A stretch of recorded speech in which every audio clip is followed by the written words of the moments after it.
This is the moment we waited for. Everything you want is right here. We gon' give them what they came for. We gon' take it up from last year. Shoot 'em a shot, boy, I'm long range. Me and the team on the same thing. Stayed down, never switched up. Only thing changed was the game. I'm in the zone now. Nothing can change what we on now. When I pull up, know it's going down. Foot on the gas, ain't no slowing down. Aiming for greatness, no settling.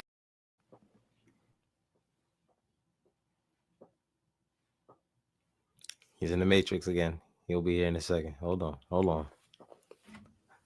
What's going on, everyone?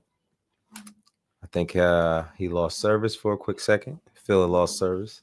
There he is. Let's go on. What up? Yo, this is crazy. StreamYard already hating me, and we haven't even started the show. That jump was nuts. Anyway, yo, what's up, everybody? It's your boy Phil, all caps. I'm chilling here with my guy Apollo, Mr. Guard Up Knicks himself. Mr. Eru will be in the building shortly. He's doing something really dope, which I'll let him talk about when he comes back.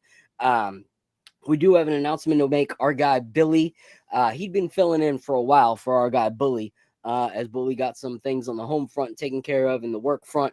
But unfortunately, Billy's got some other obligations as well, so he'll be stepping down. He'll come on when he can here and there, but he just can't commit to being part of it week in and week out. So thanks to Billy for being a part of it. I think he actually just got pissed off that Bully never sent him his alcohol, and he felt left out. So he decided not to, actually rock with us in the end. But it is what it is. Shout out to Billy anyway. Now I'm not going to send you any alcohol since you're part of the squad no more. So ha, sucker. But anyway, so we got a lot to talk about, man. I'm actually sick as a dog, so we're not going to be on crazy late, but we didn't rock last week because of Thanksgiving and my son's birthday and whatnot.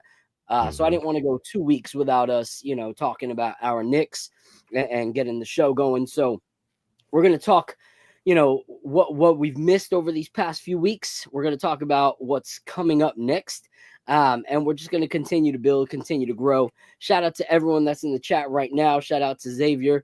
Marshall, appreciate you. If you are watching this on Twitter, please repost, hit the like button and subscribe. If you're on YouTube, do us a favor, spread the word. The more people, the better. We want to keep building this, and we know that there's other shows that are coming on later on in the day. We want to respect that as well. So if you're rocking with one of those shows, we understand, but you got some time with us before that happens. So lock in while you can, show some support, show some love. But we got our guy Eru in the building. I'm going to let him chop it up with you guys real quick on what he just got into, because it's pretty dope. What up, my guy? What's good, man? Me, Justice Cameron. Peace. How you doing, bro? Chilling. Just had a really cool Zoom call just now with Jamal Crawford and a bunch of Knick fans and Clipper fans and stuff. It was pretty cool. Nice, bro. Yeah. Talk about it, man. That sounds like a lot of fun. Yeah. How did that happen? What was it for? All that stuff. Well, I don't know if you guys ever heard of Top Shot. It's like an NFT kind of thing where you could buy like moments and stuff, like basketball clips. It's kind of weird, but it's like it has monetary value where you can actually buy clips and stuff. So I actually did a podcast with the guy. His name is Tandy Man, and he does NBA and he also does NFT also. So he always hits me up all the time about stuff. So he said, "Yo, man," he just hit me out the blue. Said, "Yo, man, right now you got like an hour or so, like whatever. Get to this website and sign up and do whatever, because in order to because it was like kind of like a contest. You had to like submit different NFTs in order to go up the leaderboard." So I had enough, so I threw them all in there, and I actually was like second place. So they took the top 3. So shout out to Tandy Man, for anybody that knows who he is, man. He does NBA /Top Shot podcasts and stuff. So he's pretty cool. Nice. Yeah. Nice. That's dope, man. That's dope. I'd have fanned out if it was me over there. Yeah, I was trying not to, man. It's funny because like he's there talking, Jamal is extremely chill, man. He's like mad chill. So like he's giving long answers and he's giving everybody his time. He's super polite, man. But like I'm sitting on the side and I'm like, oh my god, I had to mute myself, But he's really dope, and I just think he really wants to be a part of the New York the Knicks culture, basketball culture, and he really gets it too. So I think that's extremely important. That it's not just somebody just trying to get to the next step. Like he really wants to be an ambassador to basketball, and he chose to do it with the Knicks because it's a connection, basketball connection between Seattle and New York. There are a lot of parallels, so that's the reason why he chose the Knicks over everything. And not for nothing, he said it's either the Clippers or the Knicks. Those are his two teams, but the Knicks are the number one. That's dope. Yeah, that's so dope. Cool. It's so cool to be able to like chat with a legend. You know, like I would love to chop it up with Jamal Crawford. I remember, you know, last year having the opportunity to sit down and interview John Starks, and it was like, yo, finding that fine balance of being professional, but also feeling like, you know, a fat kid in a chocolate store, you know, just like wanting to like enjoy everything and soak it up. It was a really dope experience. So I can't imagine, you know, how dope that was for you and everybody else. So I'm glad that happened, bro. Yeah, you just don't want to be you just don't want to come off like a fan or just like a loser. Because that happened to me with Larry Johnson. Let me tell you that story real quick. Like they had like a Knicks wine and dine type of thing. It was at the old Clyde restaurant, you know. So they had like a wine tasting there. It was interesting, you know. So Clyde was there, everybody was there. I actually chopped it up with Clyde, and he was intrigued because I had like a weird Knicks outfit with some weird Knicks shoes, and he was like intrigued by that. So, you know, I actually kicked it with him, and you know, we got like a little vibe and stuff. So I saw Larry Johnson, but Larry Johnson was kind of talking to some ladies and stuff. You know, so I didn't really want to talk to him. My sister said, "Yo, man, go talk to him, man. What the hell, man?" So I said, "All right, let me go say what's up." So I came up to him. I said, "Hey, what's up?" I said, "What's up, Larry, man? You know, I'm a big time Knicks fan, man. You know what it is, like that." So I don't think he heard me. So all he heard was, "You know what it is," and he was like, "What?" I was like, "Yeah," and he was like, "Oh man," he grabbed me and just like, "Yo, take the picture," like that. I was like, "Oh snap!" So then, like, he kind of made me a little mad, like I wanted to say something to him, but I just kind of left it alone. And I just walked away. You know what I'm saying? Because the way he grabbed me, he said, "Take the picture," like that, like I was some kind of lame or something. So I was like, "Man, whatever, dude." You know, so you gotta be careful. That's hilarious. I love that. I love that. Shout out to the chat. JT Riddick in the building, Jean Mark in the building, Xavier. There's about 40 something of y'all that just kind of stumbled through in the last few minutes. If you can, hit that like button, hit that subscribe button, post it on Twitter. Like I said, the more the merrier. We want to keep building this thing, so we appreciate it.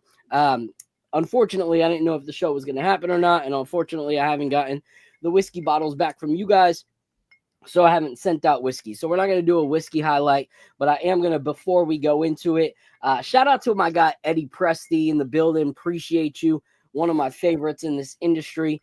We've been through a lot together. So shout out to my guy Eddie. If you guys can, at around 9:30, probably when we'll be wrapping this up, head on over to Twitter, support him and Tony and Sonny Carlton and our guy Ari. They got a show on Twitter, and it's Twitter only, so go over there. I don't know if they have a buy me a coffee set up, but if not, shoot them a text, ask them. They do really good work. They've had a few hundred to a few thousand in these Twitter spaces, so they've been killing it. So shout out to Eddie and everybody else. But before we get into Knicks, this is going to water down quick. So this is for all my old-fashioned fans out there. This is like an old-fashioned variation. It's called the green hat.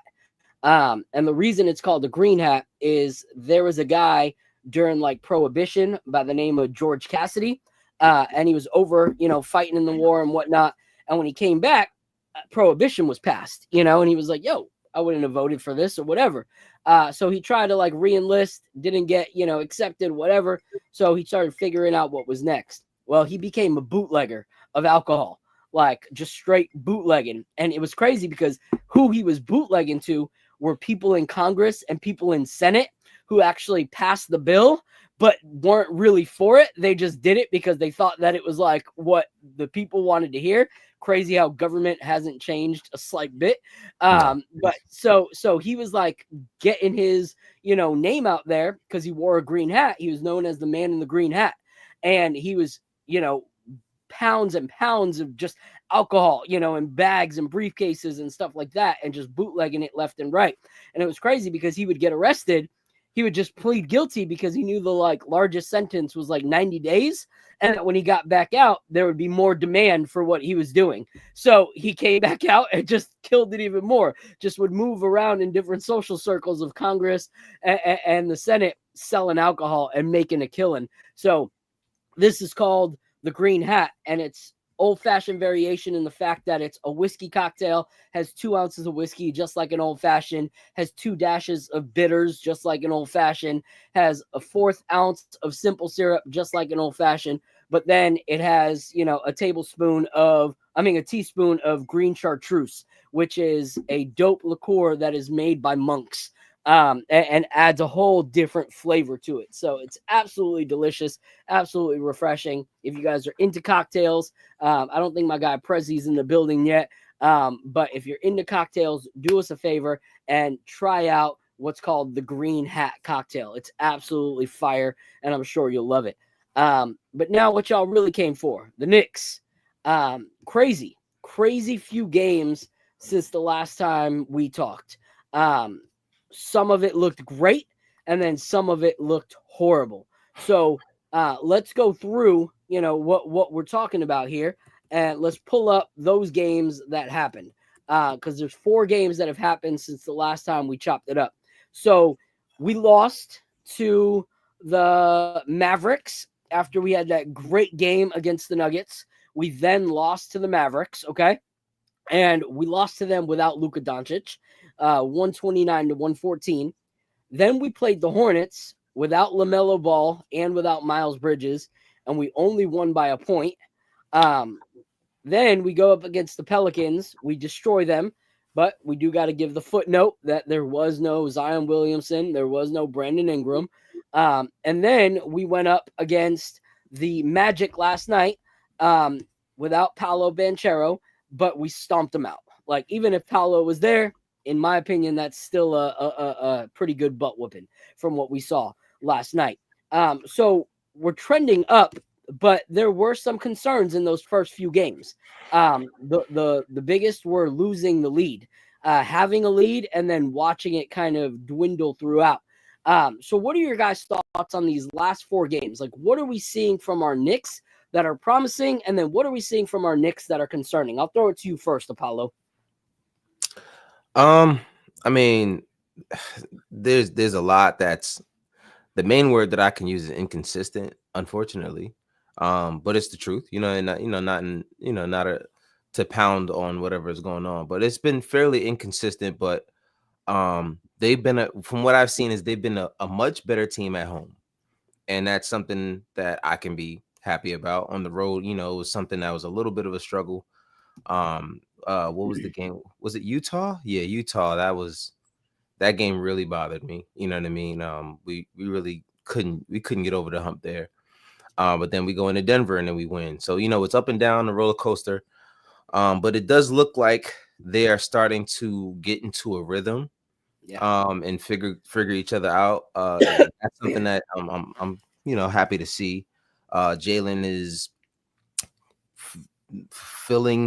starting to move more into a point guard role. He still score first, is that you have to be, if you're Jalen Brunson, but he's incorporating all his teammates. So I mean, there's a lot of that I'm happy to see.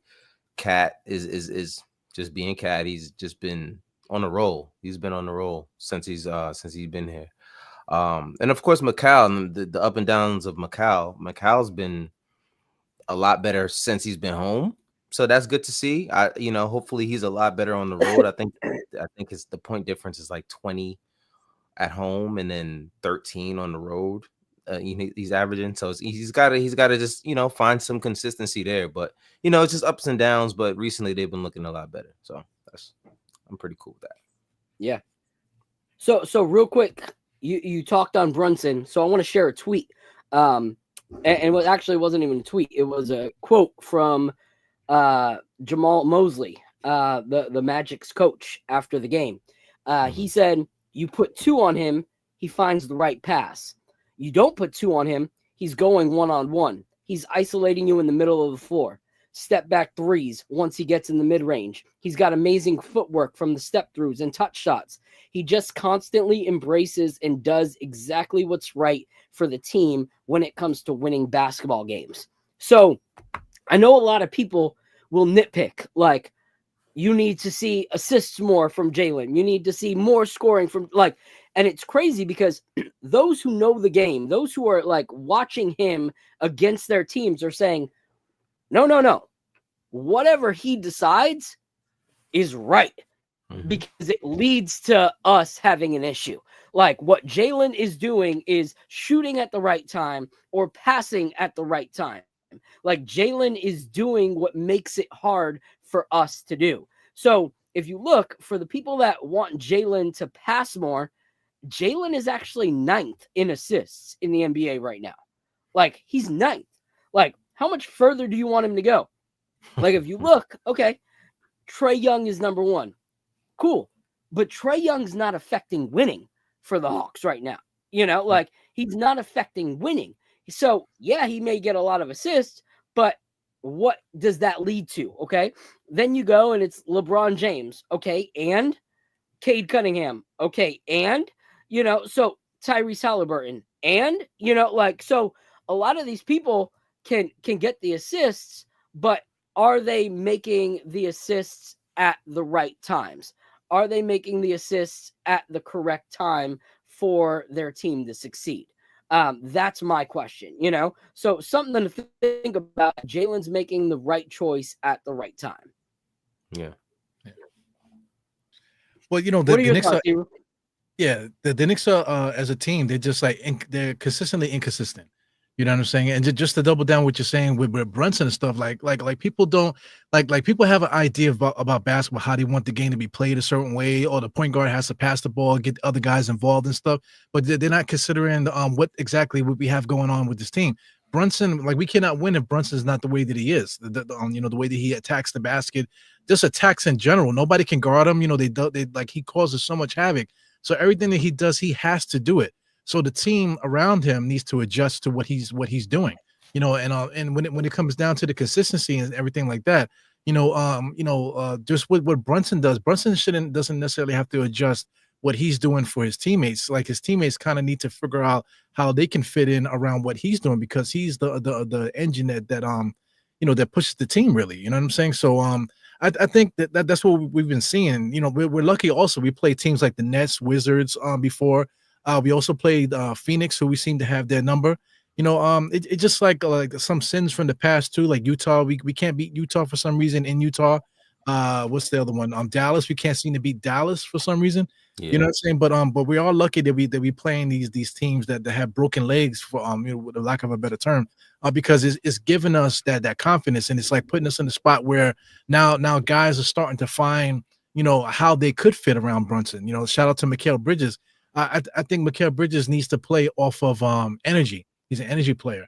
You know what I'm saying? So once the Knicks start scoring, I think that's starting to become our identity. The way that we move the ball, hit open shots, getting out on the break, and playing like full court defense. I think that's starting to ignite us and giving us an identity. And then I think everything else builds from there. The confidence within the team, the ball moves better, and we play better defense and things of that nature. So, from the fan standpoint too, I think the fans are really learning the Knicks also with the Knicks learning themselves. So, it's a good place to be, Knicks fans and stuff. I think we're all learning together. I think that's real healthy. Yeah. And it's crazy because like, if you look at it, there are things that are happening right now with the Knicks. Okay. Like Tom Thibodeau was just named Eastern Conference Coach of the Month. Okay. With the ups and downs. Why? Because of the growth we're seeing from certain players, from things that we're overcoming that people didn't think that we could overcome. The teams that we're beating, such as like the Nuggets, those aren't teams that people expect us to beat right now, yet we're doing it with class. And then you look at players like OG Anunoby. OG Anunoby is thriving, like straight up all-star type play right now from OG Anunoby. He was Eastern Conference Defensive Player of the Month. Like, you have to acknowledge the things that are happening. Karl Anthony Towns, like insane offensive game right now, like insane. But on top of the offensive game, you look at the defensive game that he had this last game, and that was a masterclass in itself. So things that you don't expect to see happening are happening. Josh Hart playing out of his freaking mind, like one of the best all-around basketball players in the league right now that can do a little bit of everything, and he does it all well. Like he may not be the best at this one thing, but he can do everything at a really, really high level, and so things like that are just incredible to watch, especially when you look at the fact that a Tibbs coached basketball team is number 1 in offense.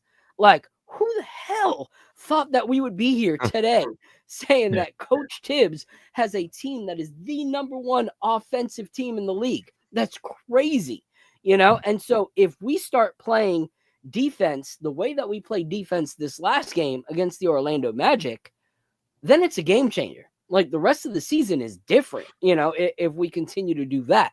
And so, those are things to kind of point out. So let's just go down, player by player. I'll go with you guys first. Like, who is the player right now that is impressing you the most? I'll go with you, Iru. I was just thinking about Karl-Anthony Towns rebounding, man. His rebounding has really impressed me, man. He's been just not just out there just like getting rebounds that are coming to him. He's snatching rebounds from guys. You know what I'm saying? Boxing out and just getting to the spot. You know what I'm saying? Doing it aggressively. You know what I'm saying? So that's really impressed me because he had the reputation of being really soft. And being zesty. That's one of my jokes. I've been calling him zesty for God knows how long. But just getting to know. That's another thing. But we're getting to know these guys. And then. He's not soft. He's actually, a very tough player. He's out there in the mix, getting cracked every single time he goes to the basket. Getting cracked every time he touches the ball. You know what I'm saying? And he never backs down. He does a little bit too much complaining for me, and then also too he doesn't really follow through the way I would like him to. But that doesn't mean that he's soft. He might be a little finesse-ish, but I'm definitely impressed by what he's been doing, man. Karl-Anthony Towns. Well, if you look at it, and that's a great way for JT Riddick to put it. He's got a lot of heart.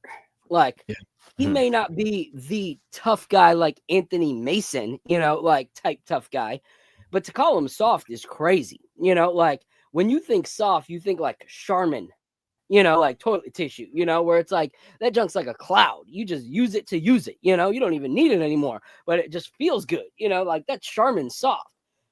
This guy, the way he's been rebounding, at least, because, there's certain things that he can toughen up in his game, but, he's been driving to the paint and stuff like that. But the way he's been rebounding, that's not Charmin. That's like airport toilet paper. Strong wet wipe, I think. Yeah, he's cleaning up the glass, Yeah, that's crazy. That's like full on airport toilet paper that's so tough, so rough. Like this dude is beating Nikola Jokic for rebounds. Like that's crazy. Yeah, when you look at rebounds per game, so he's averaging 13.1, Jokic at 13, and then the next is Sabonis.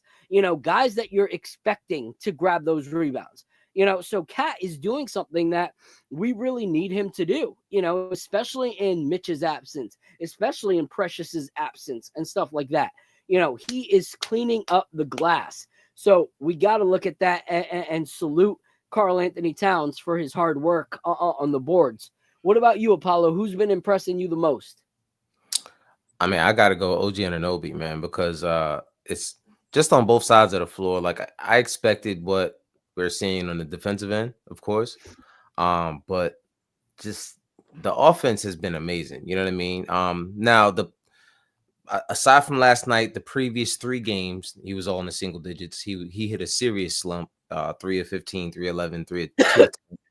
So, he was in a slump, but in the month of November, he averaged 19.7 points. And that's with finishing the month with 2 games under 10 points. So the guy's he's doing pretty good. He's doing pretty good offensively. Just doing a lot more than I expected to see him doing offensively. He's just carrying a load consistently, taking those shots from 3, taking the step backs and hitting closeout threes, which is also something that I didn't expect to see from OG this soon. But yeah, man, I got to give it to OG. That's the person who has impressed me so far, and he's showing me stuff that I didn't see last year already. Yeah. Nah, salute. Appreciate that. Shout out to everyone in the chat. Stephen Tooney, or Toon. I always screw that up. Stephen Toon. We surveyed 100 people. My guy Kareem Grant, Wavy Edwards. Appreciate you all. There's about 140 of you in the chat right now. If you guys can hit that like button, hit that subscribe button, also retweet if you guys can. Any hope, any promotion is welcomed, and we are grateful for that as we continue to try to grow our show on this new channel that we're on this season. Shout out to Jelani Sinclair. Appreciate you for coming through as well, my guy. But yeah, those are both great answers because Cat is playing incredibly, especially offensively. The things that guy can do are crazy. Like the ways he can score, the way he can pass. That one pass that he did to OG, I think it was that like whip around. Oh no, to Mikal. Even though Mikal missed the shot, I don't even care. Like this is the only time I can say that I've seen a player miss a shot and still believe that it should be on every week's every channel weekly highlight reel. Mm-hmm.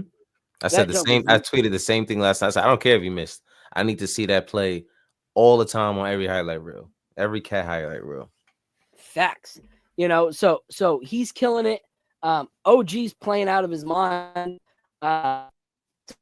He's got tons of famous ladies, even married. That dude is all over the place right now. But for me, if I'm gonna pick somebody, it's gonna be Jalen. Because once again, Jalen Brunson has to adopt his style of play to the direction that this team is going. And he's doing so well. Like he is adapting on now's the time to score. Now's the time to pass. Now's the time to, draw the charge. Now's the time to defend. Like he's stepping up in every single way. And so for me, that's a captain, like that's what we loved as Yankee fans about Derek Jeter is you don't have to be the greatest hitter on the field, but you are the one that team is going to revolve around, because you're elevating everything. You're leading, you're making sure the effort and the hard work is there. So shout out to Jalen Brunson for finding a way. Like everything he's doing on the offensive and defensive end, in my opinion, is stepping up from last season. And to go from, listening to the announcers talking about how last year he was putting up like 29 points a game, like some players don't want to give that up. Some players don't want to be like, oh, I'm not going to score 29 a game. That's what I was getting known for last year. But he is willing to sacrifice those 29 points to make sure that this is for the betterment of the team. So what are your guys' thoughts on Brunson so far? He's a dog, yeah, bro, right? Yeah, man. I mean, that dude, like, I don't think I've ever seen a play like that where like they keep trying to put tall guys on him, and that doesn't work, man. They like if I was guarding Brunson, I would try to put somebody his size, somebody smaller, to try to at least pressure and ball, with dribbling and stuff like that. But they keep putting these tall guys on him. They keep trying to get him on switches with even taller players, and it doesn't matter. I don't think I've ever seen a dude just go into the paint like with no fear and still score no matter what defense they throw at him, man. That dude is incredible, man. So my thing with Brunson was I was looking for how is he going to adjust to now being scouted extremely heavily going into the season. And that was something that I think he did struggle with for at least the first couple games. Everyone was throwing a long wing on him and trying to slow him down that way. And then I think people have kind of like shied away from that a little bit because it's not really working anymore. Yeah. You know what I mean? He's starting to figure it out. And that was kind of what I was killing Caldwell Pope, right? Killing them. Oh my God, that one crossover. He had him dancing. He had him going around screaming, stepping the wrong way. I was like, bro, and that's what I'm excited about now is he's continuing to play his game and evolve his game and still adapting it at the same time to the new team that he has around him. So you know what I mean? I'm proud that I have that jersey in my closet, and one day it'll be up on my wall in a frame. So, you know what I'm saying? Hopefully he got a championships attached to his name at the end of that. Yeah. I don't wear jerseys, bro. So I got Funko Pops. So I can't wait till I meet him so he can send my Funko Pop there. That'll be worth a lot of money one day. I'll tell you that. Yeah. So let's talk about somebody else. All right. I'm trying to pull up the stat, see if I can find it. think I know where you're going here. I had snapshotted it, but now I can't seem to find it. Isn't it weird? Like nowadays, like we all have cell phones, we screenshot stuff, and then you can't find it, and it's on the phone. Like before, we had It's like crazy. little booklets and stuff. Oh my god, I dropped the paper, but now we have phones, and it's still happening. Still can't find it. Like I'm like, I know I took that picture a million times. Like I Yeah. don't understand. But anyway, so I'm gonna give you guys some advice as content creators. All right. When you have a hunch, stick with it. Don't wave. All right. Don't be that guy that tosses back and forth with the waves. All right. Mhm. Because all up until probably probably sixth game of the season, his whole career, I've been pro Jericho Sims. All right. Even wanted a Jericho, even said last year, I'm going to get a Sims jersey if he keeps developing, just because I believe in the young guy. And I feel like it's a worthwhile investment. Then I see like about 8 games this year of him just looking like a deer in headlights. And I pulled away and I said, enough's enough. I've been too faithful. Like, goodness gracious, a guy can only watch this for so long and blindly believe. And my lack of faith in Jericho Sims came at the worst time because he continued to thrive and he is now killing it, like in the paint. Is actually like no longer doing his hip hop array defensive like stance. He's actually challenging people. His numbers are incredible. So I need to apologize to Jericho Sims. I had your back for so long. I never should have stopped. I apologize. You're proving me wrong. So salute to Jericho Sims. He's making things difficult now to decide on what we really need when it comes to a backup center. So I'm going to have you guys go chop it up. I'll start with you first, Iru, because I feel like even though I was the one who like left him in the dirt, you've always hated the kid. So where are you at, Iru? Well, I don't hate him. I'm actually a big fan of his, but not because of basketball. You say, I wish I was him. I wish I could be. I wish I could have the tan that he has year round. You know what I'm saying? That's number one. I wish I could be 6'10". I wish I could be Diesel. I wish I could jump out the gym, and I wish I could pull Miss New York. You know what I'm saying? So I'm hating on Jericho Sims right now. But as far as his game, I never hated him. It's just that I just know that he might be like I don't want to alienate people, but I mean he might be on the spectrum or something, man. Something's wrong with the dude. Like he'll like that thing with Josh Hart did. Like he was defending and he walked away, and Josh was like, "Yo, why'd you walk away?" So that's still there, frustrating. But I mean, the guy, he figured out how to be a part of what Tom Thibodeau wants him to do. Tom Thibodeau needs him to do certain things, and I think that he's doing it. He's like, I mean, I was saying said that he's a dork. Oh no, he's agreeing with Dor here. But I think he's a dork. Like he's like weird. Even when he talks, he's like this and stuff. So, I mean, I just think that's just his personality, man. But I definitely appreciate what he does out there because when it comes to putting bodies on people and like just being out there, people don't want to walk past Jericho because he'll hit you. You know what I'm saying? He has like that strong strength, that crazy strength, man. So. Yeah. I don't know. I mean, I can't. I'm not gonna say that he's on the spectrum or anything. But Jericho does do things that are odd sometimes that I question. You know what I mean? But in terms of his play as of recent, you can't deny it. The numbers say that he is the best defender at the rim in the league, which is outrageous. You know what I'm saying?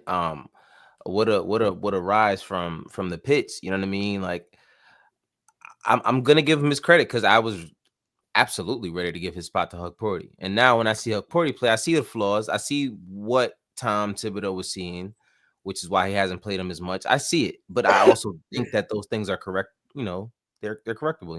You can fix those things.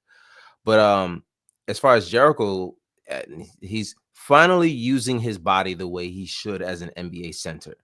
And that's just the bare minimum that we ask him to do, right? You know what I mean? Just grab boards, defend the paint, be ready for an alley-oop. He even has some times where he grabs the ball and he goes back up and dunks it. Thank God. You know what I'm saying? Like, wake up. You know what I mean? We were saying it early in the season, like, and I was one of the ones. I'm like, listen, I don't know. This is year 4. What's going on here? So show me something. But he's not one of those guys that he's not gonna put a lot of numbers on the board and blow blow your brain. But he's doing his job, which is and Tibbs is also played him next to Cat sometimes, so he's using him in ways that he can be effective, and in ways that he's needed, and he's doing his thing, man. Shout out to Jericho. Yeah, and that's all you can ask for is for players to improve and players to step up.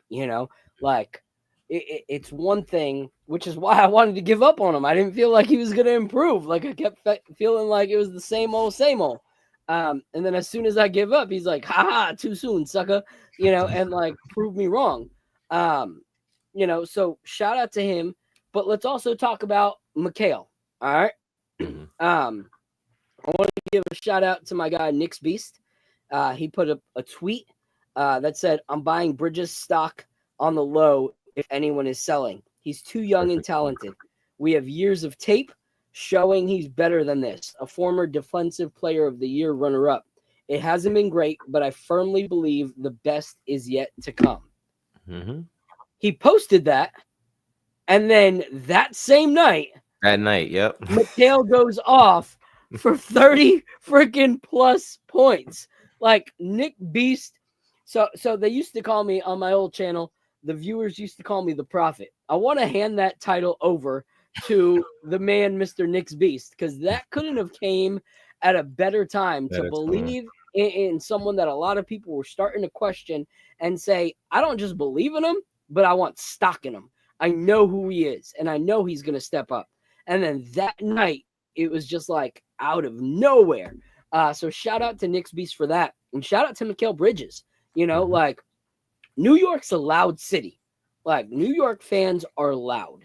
And the reason I know New York fans are loud is because when you got Josh Hart tweeting things that that it came from Knicks Twitter, and you're like, how the frick are like our players knowing all the crap that we talk? Because they watch, they listen. Josh Hart is like answering to like Knicks Twitter in interviews now. Like the interviewer would ask him a question, and he said, "Yeah, because you guys are saying like not you specifically." And then he's like literally like quoting something that somebody said on the internet somewhere. Yeah, it's crazy. Yep. So with that, there's the pros and the funny things and the nicknames and stuff like that. But there's also the hate that comes with it. There's also the, oh, we wasted our picks. Oh, this kid sucks. He's a waste. Why did we go for Mikal? This, that, and whatever, that some of the people, who don't have filters on their mouth continue to drop. So that's a lot of B, like, damn. Yeah. Like, what the hell? Shout out to Uncle Raw and his silliness. Yeah, he's crazy, man. You see that stuff, and that's got to take a toll on you, like as a player. But Mikal used that. It fueled his fire. He rose to the occasion. And I don't know what's going on, but like I keep cutting out over here. So if it's an issue on, the show, you guys let me know in the personal chat if I'm cutting out every few minutes or if it's just a lag in StreamYard, but that everything's good. You let me know, Eru. You let me know, Apollo. So far you've been pretty good, but like you go into the matrix real quick, but then like the point is still made. We can still hear you, and then it could come back. So you good money. Okay. Yeah. Okay. If it gets crazy, we'll put it in the chat though. Yeah, on my end, you guys completely freeze, and I'm like talking to myself. And then it kicks back in, and I'll hear half a laugh, and I'm like, okay, I think they're there. But let's keep talking. Let's keep talking what we've seen from our Knicks.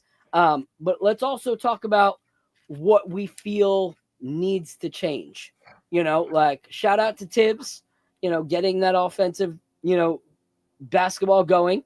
Shout out to the fact that we are number one in offense right now. But what do we need to see different from our New York Knicks going into, the next part of this season? I'll go to you first, Apollo. Um, the most consistent thing that I hate to see is the slow starts. And if we continue to have slow starts, we're going to struggle all year. I don't think we have a problem staying in games or getting back in games, but if we have to fight from behind every game, that's going to be an issue. You know what I mean? But as long as I really don't have a complaint about our offense or how we've been playing. If we play the way we've been playing recently, we can do really, really good. We have a chance to climb the standings really, really far this month because we have the easiest schedule in the NBA by far. So we just have to continue to go in there. And that's going to be even more frustrating to watch any losses this month because we're playing a bunch of bad teams. You know what I mean? We shouldn't be losing to these teams. So there's going to be a game here or there that's might get under our skin, but hopefully we start to get a January kind of month that we had this year. This past season. This month, and just get ahead in the standings. But yeah, we got to start better. If we get better starts, I think we'll be fine. We'll be fine. Yo, so here's the hard thing is like we've had those games where they're very slow starts and then we start getting back into it. Mm-hmm. But then we have the opposite end of the spectrum on some of these games where we start doing so good and then we have this lead and then all of a sudden, towards the end of the third quarter, that 30-something point lead is now down to 12 or down to 7. So it's like we're switching that pendulum. It's either we're starting off really like slow and then having to fight to get back in, or we're kicking their tails out the gate and then all of a sudden we take our foot off the gas and that team starts to come back, So it's like that unhealthiness of a strong or poor start. It's like one or the other, it's not just consistent 4 quarters of basketball. It starts off hot or it starts off really slow and then fizzles out. It's one of the two. And what we need is balance. We need balance. We can't expect this high low starts to continue to go and like us thrive. Because some of the teams, that we're giving opportunity to come back to, that's going to bite us in the butt. The fact that we let the Hornets come back and we only beat them by 1, like you put a LaMelo Ball back in there or a Miles Bridges back into that rotation, and we're not able to have that, as a victory. Like that goes into the loss column if we're not making sure that we close these deals. So what are your thoughts, Iru, on what you're seeing there? Well, I agree with you saying, about the starting, definitely starting games is a problem. We have a good record when we start the game good too, so that's definitely something that we really should key on. As far as everything else, I just think that we just got to trust in Tibbs because, I was very frustrated with Tibbs with not playing certain guys because we're playing shorthanded for no reason. So he's kind of doing it to himself. But then now, as time goes by now, and then we're starting to win games, we're getting into like a little flow a little bit. Now we can start to see the method of his madness, So I kind of get it. So he's trying to paint a picture in such a way that the front office can see what we're missing. And I think what we're missing right now, just like Kevin Garnett and Paul Pierce on their podcast, they were saying we probably need 2 more guys, not like major guys, but we just need 2 guys to plug in space. And if you're watching these games, a lot of times, like let's say we can get up on a team, right? And then once we start rotating and stuff like that, like it's like, oh man, I wish we had Finney Smith. If we have Finney Smith to throw in the mix, that'll be that extra guy to throw in the mix to kind of just give a different look, not just for the defense, looking at us, but just from us too, having somebody else out there that can submit some energy, because I think this team, goes off of each other, like all of our offense, especially Mikal Bridges and stuff like that. These guys play off of emotion. So if the Knicks are playing well and we got it rolling, that's when Mikal seems to have a good game and that type of thing. And I think that's contagious around. So I just think we need to stick to what's happening, believe what we see, and not keep thinking about like what we want this team to be in our minds and imaginations. We just gotta believe what we see and just root for them in that way. rather than, bring the negativity of whatever expectations you have of them. That's my message to myself, really. I'm talking to myself, and I'm also talking to other fans too, is that like we have this expectation for guys like Mikal Bridges, he's playing so bad, but at the same time, he's averaging 15, he's averaging 3 and 3, and he's shooting 46%. He's shooting like, he's shooting well. It's just that, in the team concept, things are not the way that we want it to be. But I just think we got to be patient because that 48, 140 something point game in Denver is real. All these other games too that we played that we scored all these points. This is what we are. We are like one of the top offenses in the NBA. So we need to hang our hat on these things and then just go from there. Yeah. So I want to point out one comment here from Dorkosaurus. We were talking about barely beating the Hornets, and he was like, the Knicks bench comfortably beat the Hornets with LaMelo Ball, Nick Richards, and Bridges 1 month ago. Everyone has memory loss. If you're talking about preseason, because that's the only time that we had played them, like, stop. Like, preseason is different. Preseason is different. We're playing for something now. Like we won by one without all those guys. Like, we can't deny that we, did not play that game to our best of our abilities just because we beat them in preseason. Like we're not going to talk about that. We're going to move on from that because that's just crazy. Can I just say one thing? Yeah. Because shout out to you.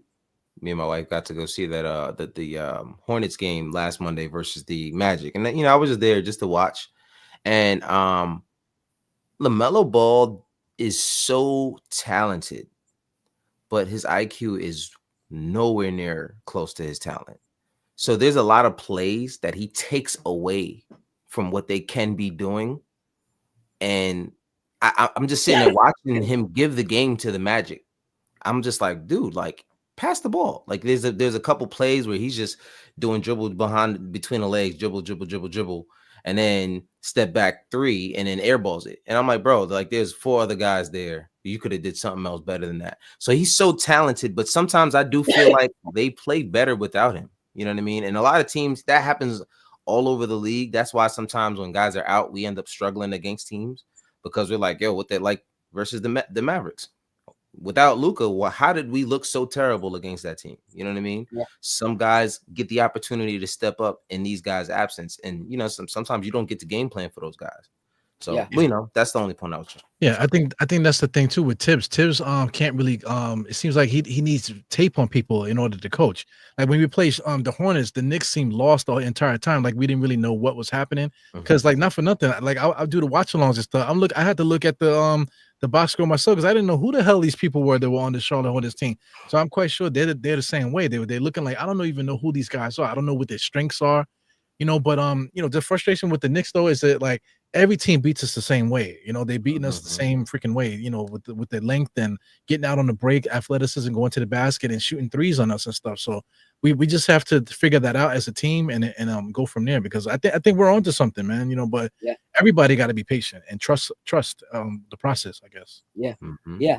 Shout out to my guy, Julian Bloom, one of my favorites in the freaking Knicks community. Shout out to my guy. Shout out to Nostalgic Nick, always pulling through. Appreciate you. And Dork, no, I'm kind of agreeing with you there. What I'm saying is that if we lose by 1, if we win by 1 and those guys aren't there, there's something that still needs to be changed on our end because, that's one LaMelo Ball bucket.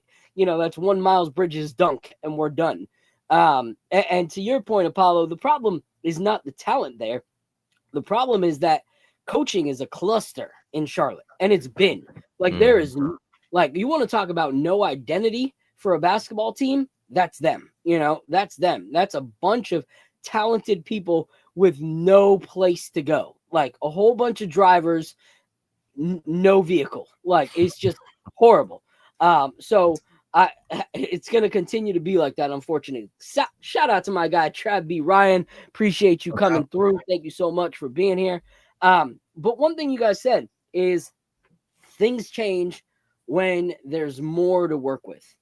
And we got the news today that Precious Achiuwa has been moved from out to questionable for the first time this season.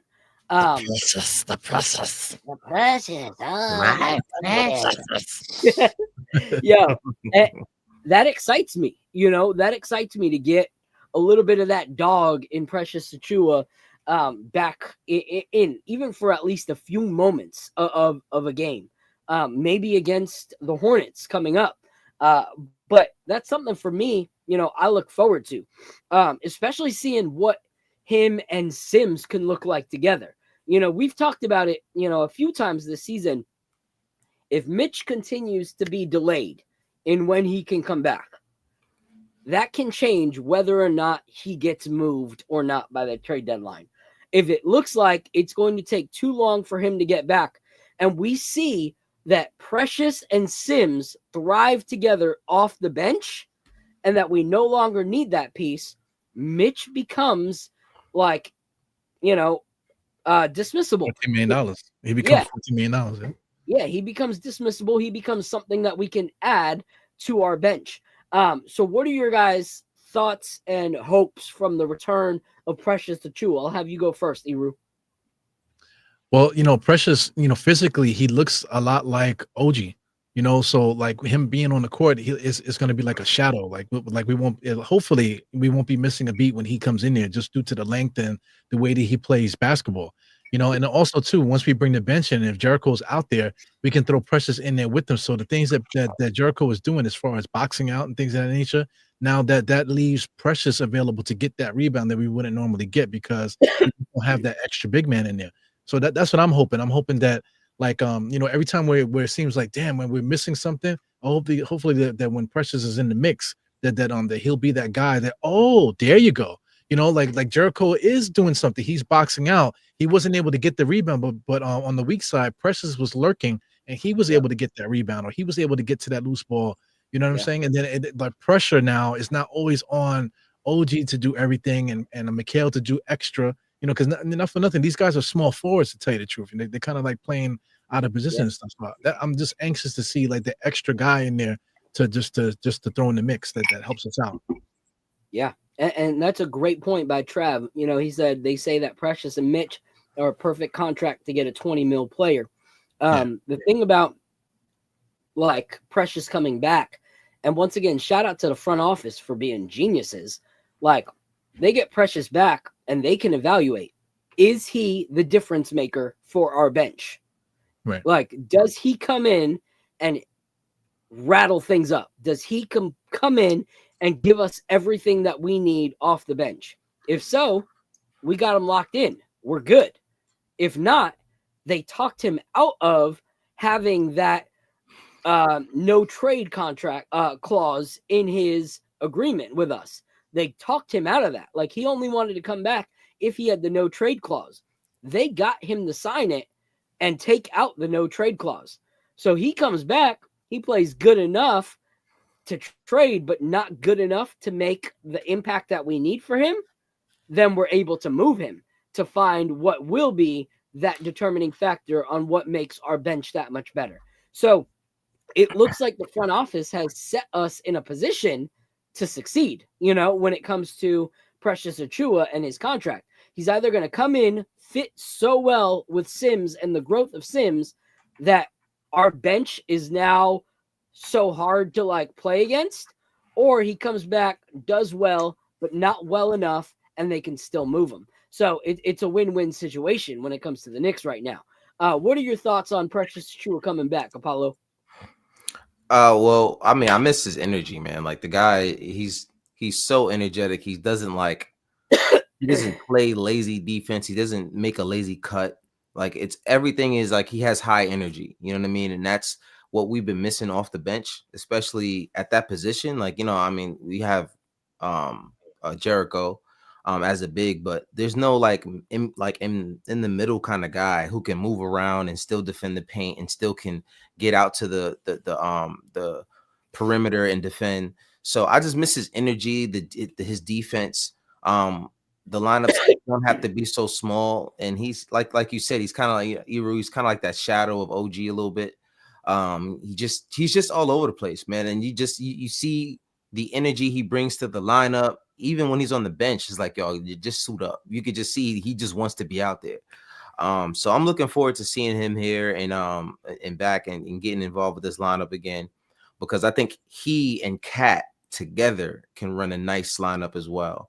But I don't want to get too far into that, but I'm happy he's back and healthy. I didn't think it would take this long for him to get healthy, especially because he got hurt in the preseason. So I was kind of expecting at some point in mid to early November. But yeah, man, I'm glad he's back. I'm looking forward to the energy he's going to bring and just the chemistry that he has with the guys from last year and continuing that. That's another piece of last year that we haven't had because we lost Mitch. I mean, not Mitch. Well, technically. But you don't have Mitch. You lost Julius. You lose Dante. You don't have Precious. So a lot of that energy that these guys had, as well as Hartenstein. That's arguably the biggest piece that we've lost within the past couple months. He was there a lot with that energy. So to bring him back into this fold with everybody is a good thing. I'm looking forward to that. Yeah, and here's one thing to think about.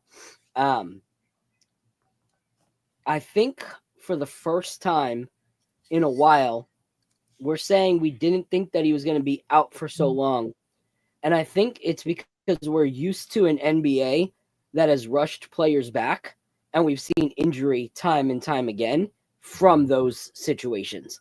So I actually am very thankful for our front office to say, hey, we're missing something right now, but are we going to allow ourselves to miss it for a longer period of time because we rush him back like we did OG last year, or when we rush this person back or that person? And I think that they've learned from those mistakes. And I got to give it to the front office for allowing themselves to take that time with Precious, because I think it's allowed enough time for these guys to start gelling and now bring Precious in to make that difference. Dorkasaurus is right. Stat-wise, for the price point that you have Precious Achiuwa at, you're not going to find a lot of guys that are that good. You're just not, which in my opinion is why, if I'm thinking trade deadline, I'm thinking more so, how do Precious and Sims connect, like off the bench? How good are they off the bench with, McBride, Payne, and Shaman, I guess, if he comes back? Like, how good is that unit that if Mitch doesn't come back in time, we use Mitch to grab a different piece that we still need if Sims is playing that good? Like, imagine if Sims continues to thrive the way that he has and Precious comes back solid, and that makes Mitch, dispensable. And then we actually get a really good small forward off the bench in a trade or in the buyout market. Now we have a solid 5-piece, rotation, off the bench. If Tibbs was ever crazy enough to play a full, bench unit. But, like, if it works, it works, And Yeah. so imagine us getting something like that, getting a different piece. So I'm not saying move Precious. Like, I love Precious. When Precious came here, I was like, yo, this is the kind of energy we need. This is the kind of like New York grit that I love. This is the kind of thing that I want to see throughout, our squad.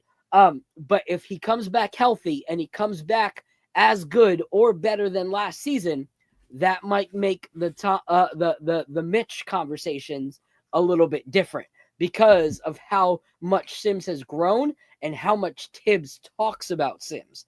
Like, it's one thing to start being good and the fan base to see that you're being good, but when Tibbs continues to find a way to talk about you in post-game interviews and you're a bench piece, that's huge. Like, the first time I saw Tibbs start talking about a bench piece was Miles McBride. And look what Miles McBride came for us and came for Tibbs. Now he's doing that same kind of thing with Sims. So that's something to look for. But one thing I want to double down on that too, just with the McBride thing. McBride is what gave us the luxury to trade the Dante.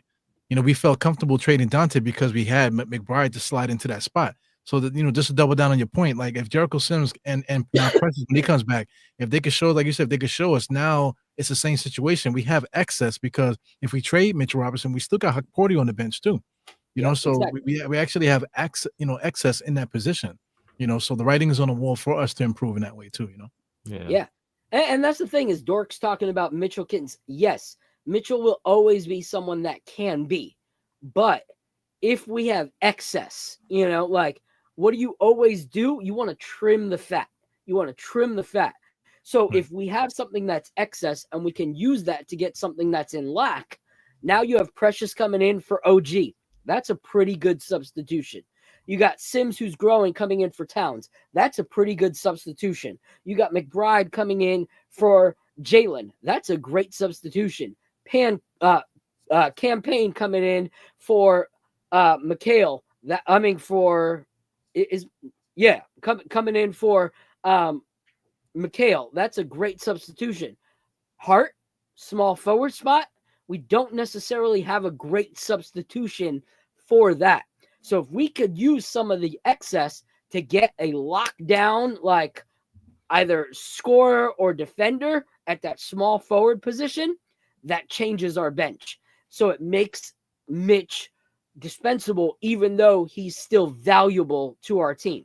Because we still, if Jericho was to get injured, we still saw that Huck Porty brings enough to the table to get some minutes that if we needed him. So great point, Ebru. I appreciate that. What do you guys think of Cam and Deuce combo? Nostalgic Nick asked. I'll just answer real quick. I like it.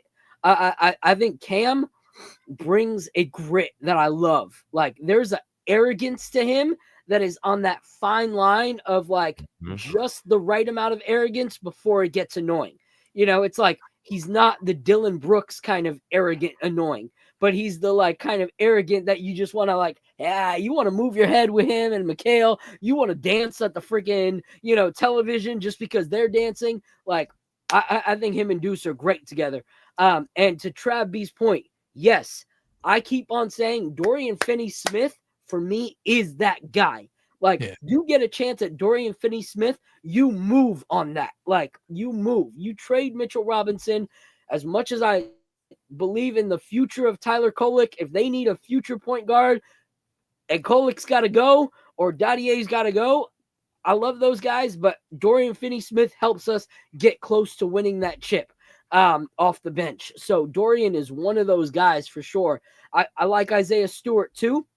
I just think it would cost too much. In my opinion, if they try to trade him. But one thing I wanted to talk to you guys about, something that someone said, and I can't remember where it is. I can't freaking find the tweet. It's pissing me off.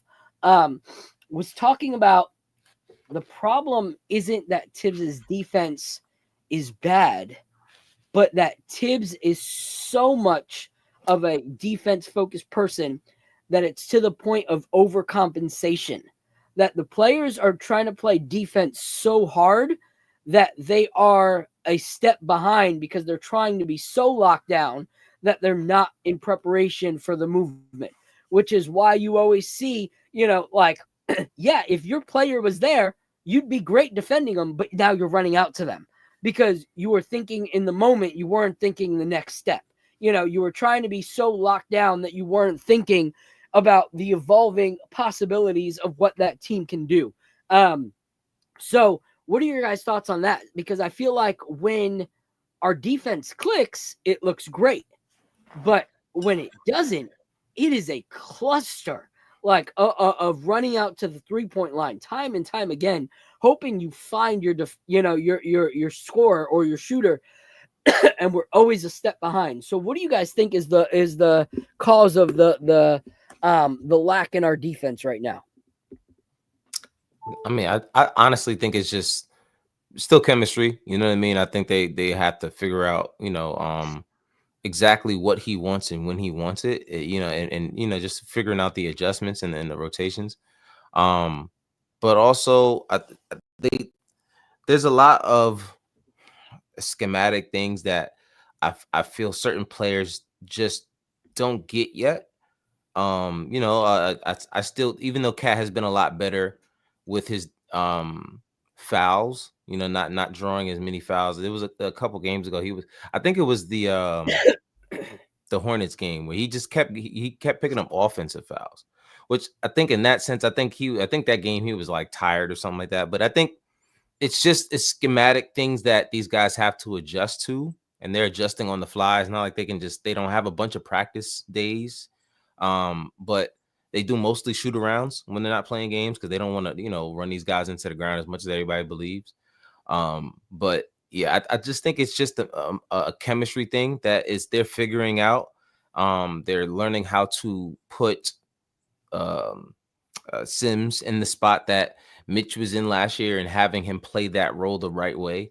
But also him doing that and having to, have Cat there. It's just a whole big adjustment. So I do think at some point he's such a defensive coach that it will fall in line like it has to at some point. I don't think he'll be able to sleep at night if they're not a good defense because he's just that much of a psycho. But I think at some point it'll get there, and you could even see it. He doesn't seem disgusted by these guys when they're losing. It's kind of just like these guys got to get it together. They'll figure it out. Like that's always his attitude. So I think they'll get to it because that's just who he is. That's his DNA. But yeah, I agree with that too. Just to double down, like with the like him being upset, that clicked with me because sometimes I watch it again and I'm pissed.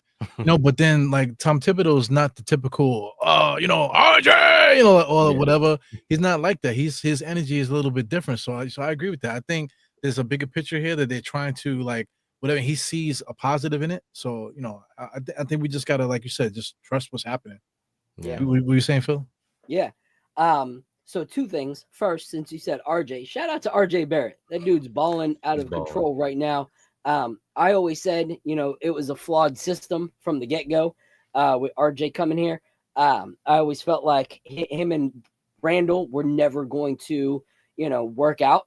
Their style of play was just never going to, do well with one another. And I kind of felt like, and I got a lot of hate of people saying that I was wrong when I felt like Randall being here was what was stunting the growth of RJ and the kind of game that he could play. And everyone thought I was on crack. And now here he is post Randall, and he's balling, like what, and a lot of it was without Scotty Barnes, and now Scotty's back, so shout out to him.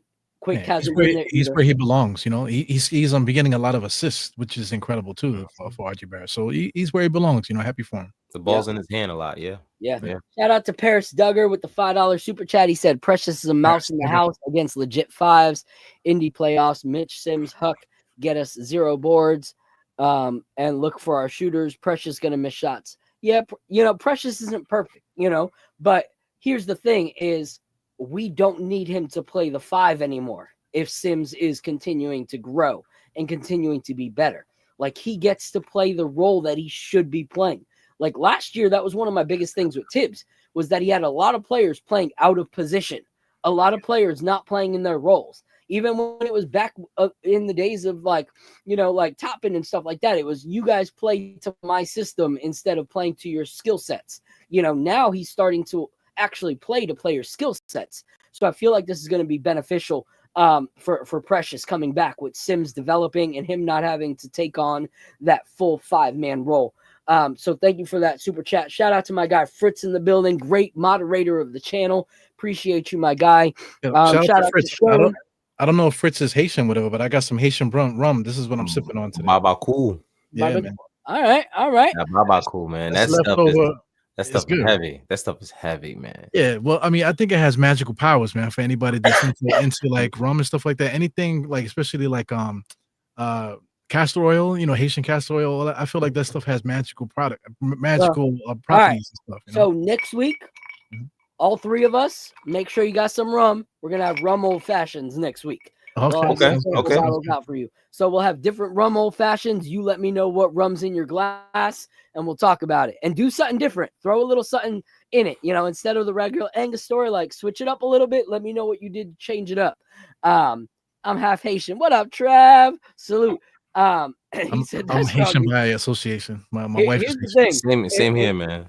If you have to tell anyone on this chat to be careful, it is Iru. Like, at the end of the day, they say that I'm like the Jedi hypnotist of whiskey, and but you won't ever see me, get lopsided. Iru's just like, yo, it is what it is, my guy.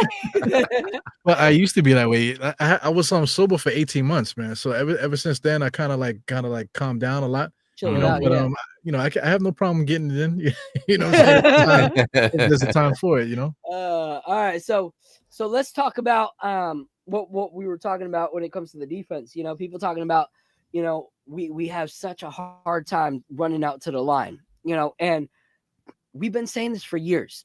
And this is the one thing that frustrates me about Tibbs is we are in a 3-point league. Like, let's be real. Like, you look at it and people are like, oh, we got to do better against elite teams. No, we got to do better in general because we allow teams who are not elite 3-point shooting teams to look like elite 3-point shooting teams against us because of our lack of 3-point defense. Like, most of these teams, if they don't hit threes, it has nothing to do with our defense on the three. It just is a bad shooting night for them. And so that's one thing we got to tighten up. If we want to compete against some of these teams in the playoffs, like, we need to make sure that we are guarding the three because look at the East. Cleveland can hit the three. Boston can hit the three. The Magic can hit the three. The Bucks can hit the three. The little rat in Atlanta, he can hit the three. Like, all those teams can hit the three. And Chicago, if we allow them in, a 5 or 7 game series, and all we're doing is running out to the 3-point line, we can't be surprised when we lose that game. Like, we just can't. Like, why do you think that is, though?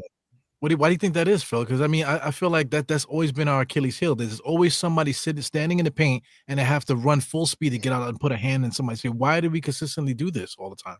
So I think the reason is that we have a coach who is adapting to the 3-point shot when it comes to our offense, but he's not adapting to the 3-point shot when it comes to our defense.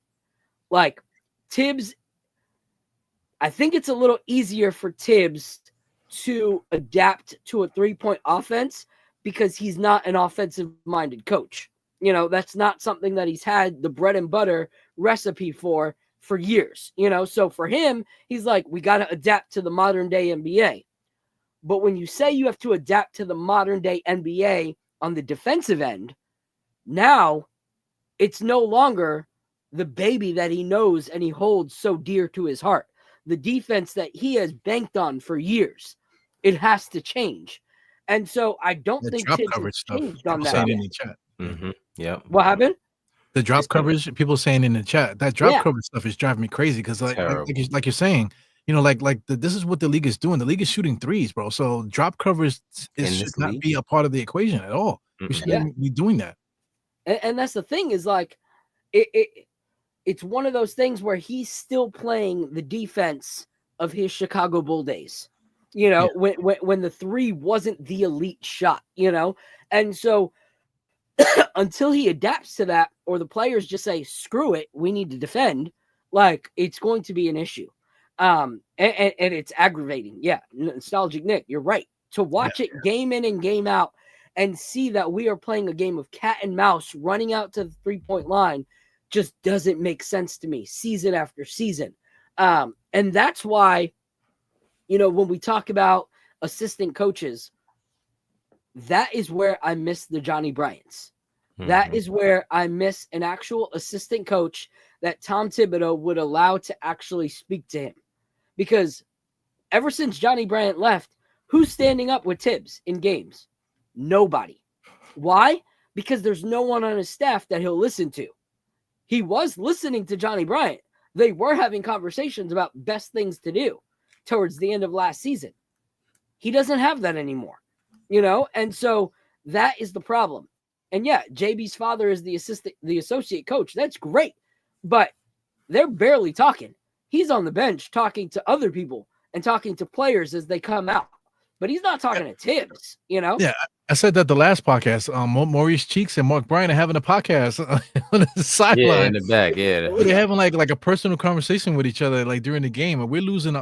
Everybody's losing their shit, and they're like chilling out, having I don't know what they're doing on the sideline. They're scrolling through Twitter or something. I don't know what. Like, what they're doing. They're like, yo, look what Papa Left just said about us. You know, like that's what they're doing on the sidelines. Like it's crazy. And so that's the frustrating part is like No cheeks. they're not doing anything when it comes to that. And that's something that we really need to change if we want to move forward this season and continue to grow. So that's my thoughts on that.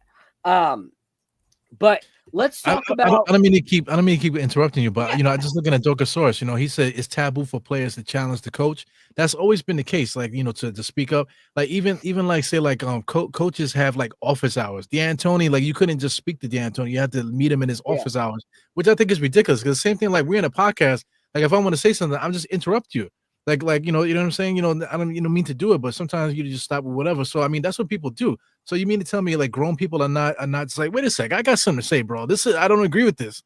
Or nobody's saying nothing, like, or nobody has the I just don't understand the mentality when it comes to like professional sports. Because I know like I never played at a high level or a high school or anything like that. But I've been on like teams where you can speak, like whatever coach is coaching you, they're saying something. And you'd be like, yo, man, you don't know what you're talking about, bro. And they're like, listen, man, this is what's happening. Like people have conversations in the huddle. So I just don't get why it doesn't happen on the professional level. Yeah. And that's one of those things, that it does get a little bit frustrating because it's like, if I'm the one running out time and time again and missing my defender, I should be able to speak up and say, this is not working. Like, I'm trying your system. I'm trying, but I'm constantly running out and I'm looking like a fool every time I try to block a 3-point shot because I'm seconds behind. Like I should be able, as the guy who's unsuccessfully doing your system, be able to say, it's not working. Like, it's not working for me. We got to try something else. Like as an adult, right? As an adult, like you just say, listen, man, I think we got to try something different with this thing. It's not working for us right now. You don't have to be like, hey, man, listen, you don't have to be like immature. You have to like, I just don't understand why that's not a thing, right? Right? Probably. I mean, that's. I've always been a big proponent of if you can't speak, then nothing's gonna work. You know what I'm saying? Like that's just it. No matter where you are, if it's a work environment, if you're playing on a basketball team, football team, like if you're not able to speak to someone about something that you don't, even in relationships, it's the same thing. Like if you can't speak about something that you're feeling that you don't agree with, then ultimately you're not going to be in it. You know what I'm saying? And then, of course it's going to be hard to reach guys if they don't feel like they can speak their mind about how they truly feel about what's going on. Because sometimes it doesn't, to get someone to play your way or do something you believe is right, they don't have to be wrong. You know what I'm saying? Like you can understand where they're coming from. Sometimes it's just as simple as hear them out. And they might just do exactly what you're asking them to do because you sat there and listened to what they were saying. You know what I'm saying? Like it could be like, oh, well, this isn't working, coach. And coaches say, you know what? Let's try it this way. And if it doesn't, we'll try it your way. Cool. Yeah. End of story. You know what I mean? But if you're not able to talk or challenge each other, it's not gonna be a successful environment. Right. Yeah. Here's one thing is like when we first started this podcast, right? I remember the first time we had a guest, and y'all were like, yo, in the private chat, you were like, hey, can you ask so-and-so this question? And I was like, no, I can't, but you can, and you were like, yeah, it's your channel. I was like, no, this is our show. Like we're all rocking this, whether or not I'm the one that hits start stream or whatever. We all have one goal in this podcast, to grow this thing, to enjoy it, to build relationship, to grow this community, to talk about the Knicks that we love. Whether or not I'm the one that pays for the stream or not, like this is our team, And so I was like, no, you ask the question. Like anytime we have a guest, you have a question, you ask it. You don't need to run it by, because I trust you guys, Right. Like if some bozo was to come on up and be like, yo, I want to ask Dexter a question. Like, nah, bro, I see what you're saying in the chat. I don't trust you. Like, no, but that's a good coach though. Yeah, like just to put you in the coach's position. That's a good coach because you're like you're relaying that message to your team to let them know what the deal is. Yeah. You know what I'm saying? And that's what Dorkosaurus said. And shout out to him. Sometimes I agree with him, sometimes I don't. But he was like, yo, it's not like we have dumb players. It's not like we have players that aren't, qualified to be able to bring something up. Like, we have smart basketball players. Like, you got Karl Anthony Towns, who for years has been known as one of the best bigs in the league. You got Jalen Brunson, that everyone praises the fact that this guy can figure out a way to score no matter what. So if you have a guy who is a genius in figuring out how to score, you don't think that he's got something wise to say about how to stop scorers? Like, wait a minute. You have the best big shooting three-pointers in the league. You don't think that he can give some insight on how to stop bigs from shooting threes? Like, wait a minute. OG Anunoby, Mikal Bridges, two of the best from shooting the perimeter three on a catch and shoot or step back. You don't think that they have something wise to say about defending a, three-point shooter on the perimeter? Like, so it's those kind of things that make me go, huh, or Josh Hart improved his three-pointer drastically from last year. Like, you don't think that he's got something to say on how to guard like the Drew Holidays and those kind of players who aren't known for their three-point shot, but can nail it if they need to? Like, of course he's going to be able to speak to that. So using your resources is something that I will always bank on, like use what is at your fingertips. That is free knowledge. So to me, I'm looking at my team and saying, okay, if you think there's a better way, show it to me. Yeah, no doubt. So, let's move forward to, the game that we have coming up. Okay. Oh, sorry about that. Coughing up a lung. So we're playing Charlotte. I don't know if everyone's going to be back. Anyone know like the status on these players? I think Miles might be playing. I know Nick Richards is back. LaMelo is a calf, so I don't think he's going to be playing. So I think it's questionable, I believe, for Miles, and I don't know because I don't really follow them that much, but I do know that Nick Richards was back in the lineup, and Miles might be back, but I'm not sure. I don't think LaMelo's playing. Okay. Yeah, I'm trying to figure that out too. Yeah, I'm just looking on the side. I'm trying to figure out what's going on. I think it's like all game time decision stuff. But, what's weird is that calf injury is something that's been happening around the league. I don't know what that is. Maybe it's the way that the players are training now. Because I feel like everybody's been having either a calf or a hamstring issue, this season. I think people are starting to take it a little bit more serious ever since KD popped his Achilles. And they were labeling it a calf issue at first. I had never thought it was a calf. Personally, when he tore his Achilles, I always thought it was his Achilles. But I think they relate those two issues in the same. They group them together. So yeah, I get trying to be that posterior chain. The hamstring, the calf, and the Achilles. All that is all connected. So if you injure one, you definitely something down the line is messed up too. Yeah. And that's the thing is like. With LaMelo, you can't play around with that. The way that he plays, he is a hop around, bouncy. Like even when he dribbles, he's got a bounce to his step. One like false dribble and it's gone. He's gone for the season, and that's something you don't want to see. And he's injury prone too. On top of that. Well, I'm looking at the Charlotte Hornets PR on Twitter, and it says as of 4 hours ago that everybody's out. Ball, Bridges, Mann, and G. Williams all are out. That's basically that starting lineup right there. Yeah. So this is a game that we should take. And this is the frustrating and hard part is you see us win a game like this last one in the way that we did. I don't want to see us get a 1-point win again against these Hornets. Like it's the up and down that's so hard to navigate. So for me, I want to see us take this game like we did Denver, like easy, like a walk in the park. Our starters are out in the fourth quarter. Kolek, Dadier, Porty, they're all getting minutes. Even Jacob Toppin's getting a little shine in the fourth quarter. That's what I want to see. I want to see that kind of game coming up because I'm honestly like, I just don't want to see the up and down. Like, that's the most frustrating part for me, is the up and down, because I feel like if we start getting some consistency, that's when we take off. Like, you think about it, it's like the most frustrating thing in any journey is to start driving at full speed and then all of a sudden you're at a standstill again.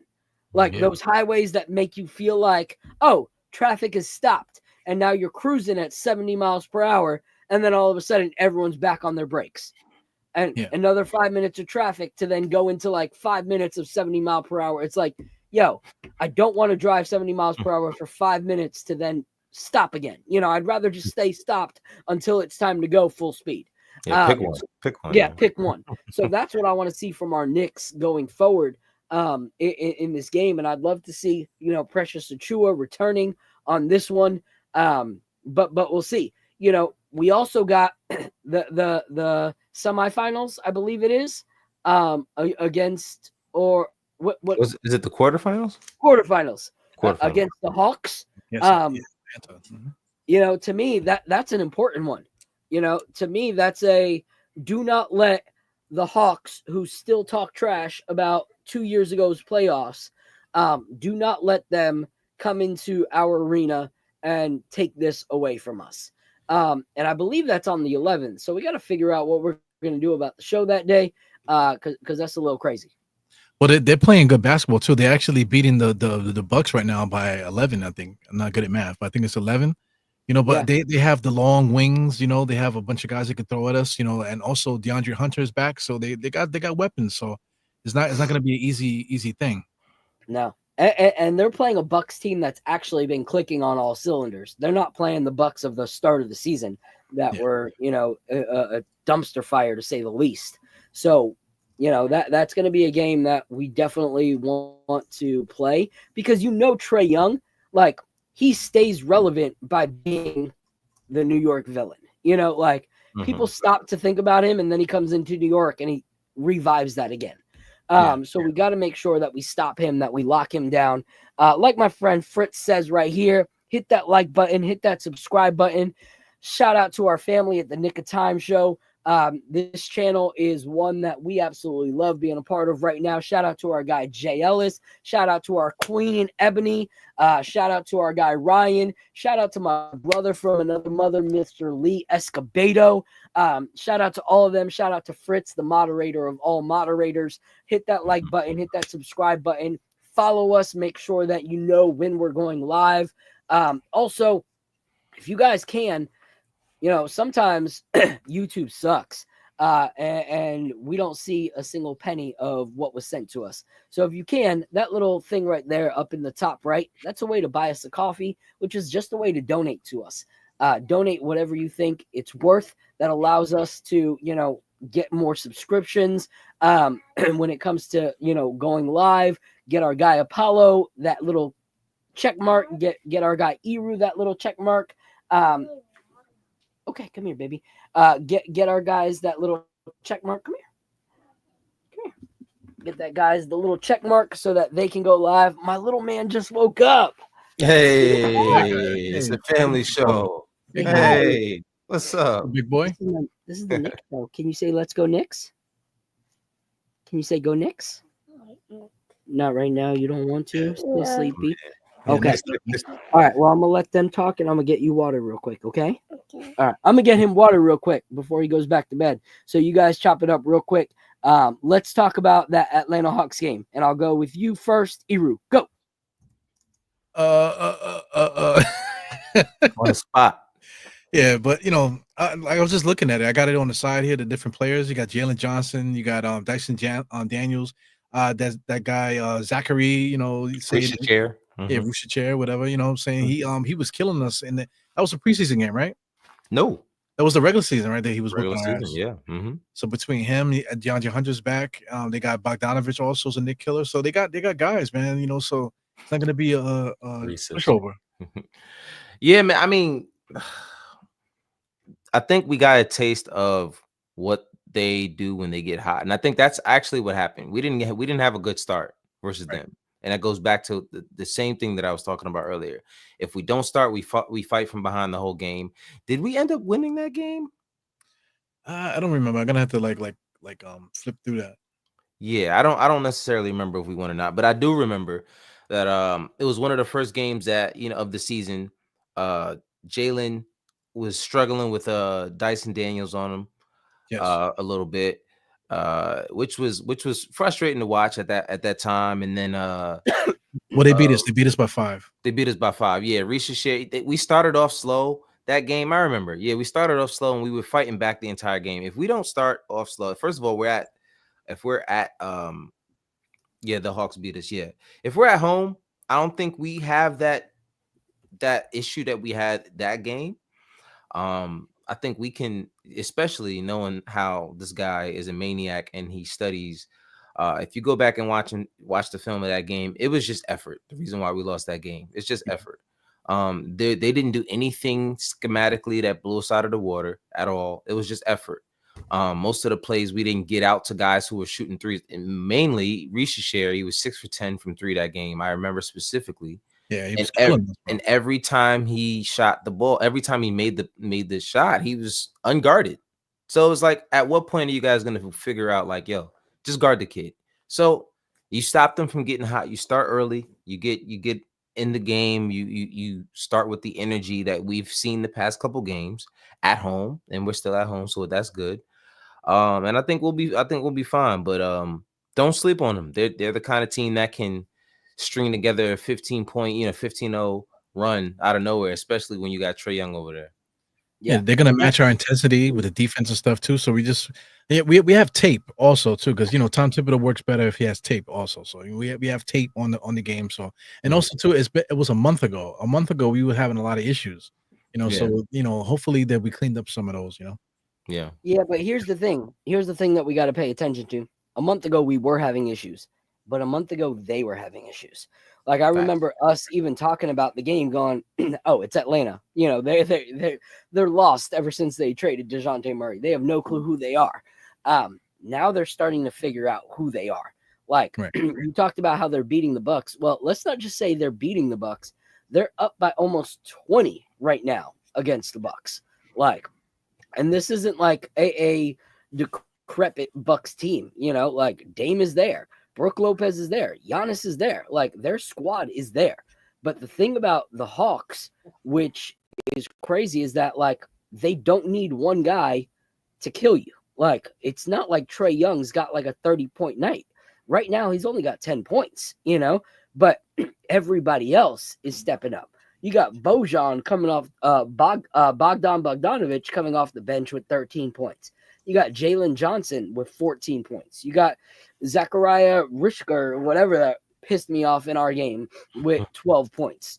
Like, it spreads out with their squad. They spread it out amongst, 10, 11 players. Trae Young's not even close to their lead scorer right now. So we got to make sure that we're not taking that game lightly at all, especially because Trae comes in and beats us for this. It's going to be another bragging right against New York, that he's going to continue to try to build his career on, I saw that he just locked down a few weeks ago that Jordan deal. Trae Young's now officially a Jordan athlete. That never happens if he doesn't become the villain of New York, in my opinion. Like, that's the biggest thing that launched his career was being the villain of New York. That's something that really bolstered who he was in the NBA. So we got to not give him opportunities like that to continue to build upon that. Like, homeboy would probably be, with Skechers right now, hanging out with Julius Randle, if it wasn't for that, What's the respect on Skechers, bro? That's an old people shoe, you know what I'm saying? So I respect my guy. It's the S, It's the S.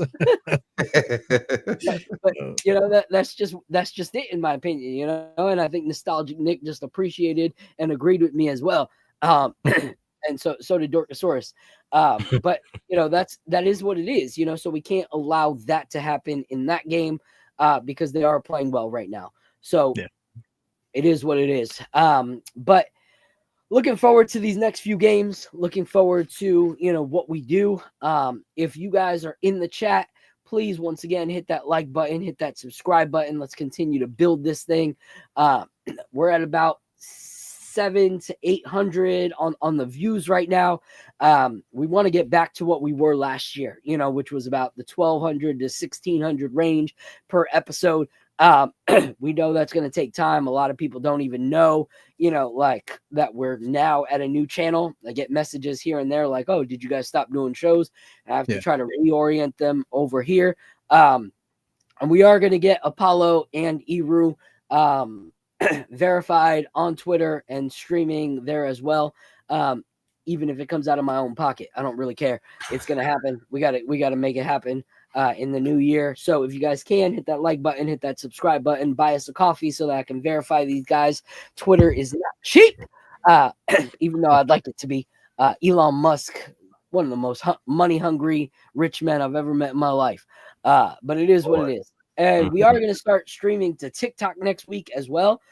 I just got to figure it out. But being sick, I wasn't able to. What are your guys' closing thoughts? And then I'm going to redirect everybody over to Twitter to go get, people to go support our guy Eddie over there. But yes, like Nostalgic Nick said, any sponsorship on the Buy Me a Coffee or on the YouTube, the immediate money is going to get these two verified so that we could stream. And also, we're going to be looking for a fourth co-host, but it can't just be anybody. It's got to be someone that really rocks with us, someone that we could, chop nicks and chop, whiskey with and just laugh. If not, it's going to be the three amigos, because I don't know if Bully's ever going to come back from purgatory. So what are your guys' closing thoughts this week before tomorrow's game? I'll go with you, Eru. Yeah, I want to go to Vegas, bro. You know what I'm saying? I physically want to go to Vegas, but I really that's the only thing I'm thinking about, because just like the optics, I just want to feel. I just want the hardware. You know what I'm saying? I want the memorabilia of it. Knicks NBA Cup champions. I want it. Just for the feels. You know what I'm saying? To show that just the fan base that we can win something. And then that we're like officially relevant. This team is really good. You know what I'm saying? That's what I want. It's also this December too. I'm thinking about the December. We got a lot of easy games, so I'm hoping that we can really, stagger this win column and get it up to where we need it to be. Yeah. What about you, Apollo? Man, I mean, I echo that right there. I would love for us to win the NBA Cup, but it's also like a bittersweet kind of thing, because I don't want it to be like the one thing we won like ever. So you know what I'm saying? Like I would like it. It would be nice, but I let's just have an entire good season of great basketball and chemistry building. But yeah, I would like to win, the NBA Cup. That would be nice, and just to get us going and have a good chemistry about us. This is one of the best offenses that I've ever watched. It's there's no way to deny it. It's a really, really great offense. Probably one of the best offenses this team has ever seen, like in history. If we're being honest, outside of the championship teams, of course. But yeah, man, I'm excited. I hope these guys continue to gel together and build that chemistry. I want Mikal to continue to just trend the right way, the way he's been doing. He's a great player. He's a great mind. He's been on really good teams, and he was always a focal point of all of those teams. So I'm not worried about Mikal, but I do want him to step up a little bit more, because he's really valuable to this franchise. And whenever he has a good game, we win. I don't think there's been a game that he had a good game and we lost. So keep everybody in the roles that they've been doing, and shout out to Cat. That's all I got, man. I'm happy. To double what I was saying, Fritz just said I want something to brag about. Yeah, I want, like, that's why I want to win the thing, because if we win, I want to celebrate like Knicks fans celebrate, where we OD and go overboard with everything. I want the NBA family to see us. Yes, if we do win the championship, this is a taste of what you're going to see when it goes down. Yo, I'm gonna be honest. I'm going mad hypocrite vibes on this. All right, because when the Lakers lowered their banner, You know, I was like, yo, these busters are lowering their banner, freaking fools. Da, da, da, da, da. Yo, you lower that banner, I want to be in the freaking garden. You know, like I want to be there when you lower that banner. You know, so I'm gonna play that hypocrite role to the fullest. But I want to know if you're in the chat or if you're on YouTube, are you based in New York City? Let us know. My guy Eru and I, we are right now talking to a spot known as American Whiskey, which is right near the garden. dope spot. One of my biggest pet peeves about a lot of the watch parties I was throwing in New York was that the drinks were garbage. Like people would pay for entry or drinks and they were getting these muddled cherry old fashions with like, bottom of the barrel, booze, watered down. They didn't know what they were doing. I even went to one spot, created the cocktail menu for them, told them what the ingredients were, and their bartenders had no clue what I was talking about when I got there. They had no clue how to make the drinks. It was horrible. American Whiskey is the truth. Like great whiskey, great cocktails, great food, and great environment. So we're talking with them right now. Yeah, exactly. For its $18 drink with 95% ice, straight up basura. But this place is the truth. And so talking to the manager this week about doing a watch party in New York City, linking up with some of our friends, our fans, our family, the Knicks community, where you pay for the ticket and the entry and it gets you a drink and an appetizer. We're not trying to bank money off you guys at all. We're trying to just have a good time and hang out. So if you guys would be interested in joining us, we want to know. We want to know that you guys are in there and you're able to, come out and connect with us. So if you're in the city, let us know. If you're not in the city and you would be willing to take that trip, if we gave you enough time, let us know. Once again, your super chats and your buy us a coffees are going to help get Mr. Apollo there from North Carolina to come rock with us. Sign me up, man. Sign me up. It's dope too, man. For anybody that wants to Google it, Google the spot. It's a legit spot in Midtown, right by the garden, and it's really dope. The bar, I'm familiar with one of the bartenders, and she's pretty dope too, man. This is not the Die Hard Knicks podcast, so I can't say what I want to say, but you guys get the gist if you pop up at the spot. See the eyebrow? Yeah. I'm pretty sure. I don't know if he still owns part of it, but Jabba Chamberlain helped open that spot from the New York Yankees. So pretty dope. Love that spot. So appreciate you guys so much for rocking with us tonight. I know it's 9:45, so we're going to start wrapping it up right now, but we appreciate you guys for locking in with us. Stick with us. Follow us on Twitter because I don't know what we're really going to do about next week because we're going to do it Wednesday, but they announced that the game is on Wednesday. So maybe depending on anyone know what time that game's at? No. Let's double check.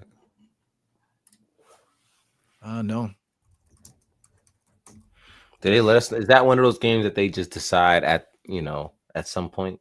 Yeah, it's that week. It's like a week of maybe a couple blank spots in the schedule. It's like limbo. Okay. Oh, it's at 7:00. All right, it's gonna be at 7. Okay. So maybe something we'll do. I got to talk to the Nick of Time and then talk to you guys as well. It just came to mind though. Is our Nick of Time family? They always do a post game.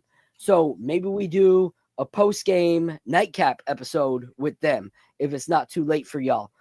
If it is too late, then maybe we just do something, during halftime or whatever, little happy hour nightcap at halftime to connect with our peeps. But I'll leave it up to you guys. We'll chat about it. But if you're watching, stay tuned. We'll let you know if we're going to do, post game with the Nick of Time family or if we'll do something at halftime. But either way, we'll do something just so that we make sure we're consistent this month.